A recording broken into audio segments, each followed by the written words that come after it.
Hello all, இன்னைக்கு என்ன வண்டியில் போயிட்டு இருக்கேன் அப்படின்னு பார்த்தீங்கன்னா டொயோட்டோ கிளான்ஸா நியூ மாடல். இப்போ வந்து ஃபேஸ் லிஃப்ட் ஆன வெர்ஷன் இது.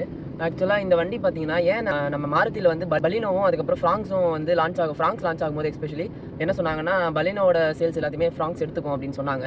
ஸோ ஆனால் அவங்க நினச்ச மாதிரி இல்லாமல் என்ன ஆச்சுன்னா பலினோவும் ஒரு பக்கம் ஒரு 10,000 யூனிட்ஸ் கிட்டேயும் ஃப்ராங்ஸும் ஒரு 10,000 யூனிட்ஸ் வித்துட்டு இருக்கு.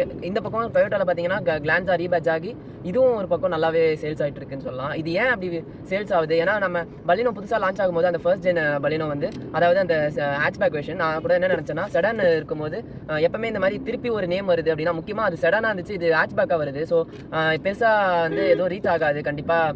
இன்னொன்று அது பார்க்கும்போதும் அப்போ வந்து அது ரொம்பவே பல்கியாக ஒரு மாதிரி எட்ஜியாக இல்லாமல் கர்வியாக இருந்துச்சு. ஸோ நிறைய பேருக்கு பிடிக்காது அப்படின்னு நான் நினச்சேன் பர்சனலாக. ஆனால் அதுக்கப்புறம் பார்த்தீங்கன்னா அந்த பலினோட சேல்ஸ் என்ன ஆச்சு, அதுக்கப்புறம் அது ரீபேட்ச் ஆனது எல்லாருக்குமே தெரியும் அது. ஸோ அந்த வண்டியே நிறைய பேருக்கு ரொம்பவே பிடிக்கும். முக்கியமாக அந்த வண்டிங்க விற்றதுக்கு முக்கியமான ரீசனே அந்த என்னதான் சேஃப்டியில் என்ன வேணால் நம்ம சொல்லலாம், பட் மாருதி சுசுகியோட இன்ஜின் செம்ம ரிலையபிளாக இருக்கும். ஸோ அது ஒரு மெயின் ரீசன் அந்த பலினோவும் கிளான்ஸா விற்றதுக்கான மெயின் ரீசனு. இந்த 1.2 லிட்டர் 4 சிலிண்டர் இன்ஜின், எண்ணெய் பெட்ரோல் இன்ஜின். ஸோ அந்த இன்ஜின் வந்து எவ்வளோ ரிஃபைன் ஆயிருக்கு அப்படின்றது இந்த செகண்ட் ஜென் பலினோவில் இல்லை கிளான்ஸால நல்லாவே தெரியும் உங்களுக்கு ஓட்டி பார்த்தீங்கன்னா. இன்னொன்று சிட்டிக்குள்ளே இந்த ஆட்டோமேட்டிக் இது வந்து ஏஎம்டி இது ஆட்டோமேட்டிக் வந்து சிட்டிக்குள்ளே நல்லாவே இருக்குது, எந்த அந்த லேக் ஒன்றும் தெரியல. இன்னொன்று மேபி ஹைவேல நம்ம ஓவர்டேக் வாங்கும்போது தெரியலாம், பட் சிட்டிக்குள்ளே எனக்கு இது வரைக்கும் எந்த பிரச்சனையும் இல்லாமல் தான் இருக்குது. நல்லா இருக்குது இந்த வண்டி ஓட்ட.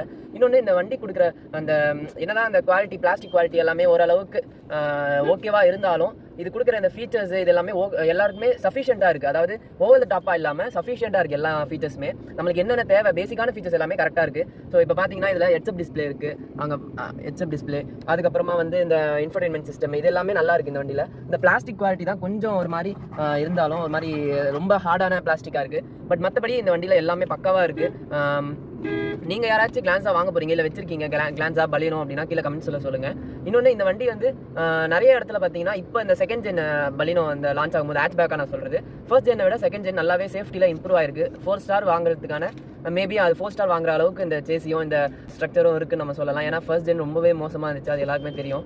செகண்ட் ஜென் அது இன்னும் டெஸ்ட் பண்ணி அங்கேயுமே ரிப்போர்ட் வரல, பட் ஆனால் பார்க்குற வரைக்கும் அந்த டோரோட தட்டாக இருக்கட்டும் அந்த ஜெர்மனில் இருக்கிற அளவுக்கு இல்லைனாலும் ஓரளவுக்கு ஓகேவா இருக்குது. ஃபர்ஸ்ட் ஜெனோட செகண்ட் ஜென் ஓகேவா இருக்குது. ஸோ நீங்கள் யாராச்சும் வச்சிருக்கீங்க அப்படின்னா கீழே கமெண்ட்ஸில் சொல்லுங்கள். இன்னொன்று நீங்கள் வாங்க போகிறீங்க அப்படின்னா டொயோட்டோ மோஸ்ட்லி ப்ரிஃபர் பண்ணுவாங்க அப்படின்னா சர்வீஸ் நல்லாயிருக்கும். இன்னொன்று டொயோட்டோ மேலே அந்த பேட்ஜிங்னு நிறைய வேல்யூ இருக்குது. ஸோ அதனால் நிறைய பேர் அதை ப்ரிஃபர் பண்ணி போவாங்க. பட் மற்றபடி பலினோக்கும் கிளான்ஸாக்கும் பெருசாக எந்த டிஃப்ரென்ஸும் இருக்காது. எல்லாமே அப்படியே தான் இருக்கும், காஸ்மெட்டிக்ஸ் சேஞ்சஸ் மட்டும் இருக்கும், அவ்வளோதான். ஸோ இந்த ப்ரைஸ் பாயிண்ட்டுக்கு இந்த வண்டி எனக்கு வேல்யூவலாக தெரியுது. உங்களுக்கு என்ன தோணுது அப்படின்றது கீழே கமெண்ட்ஸில் சொல்லிட்டு போங்க. அடுத்த வீடியோவில் பார்ப்போம்.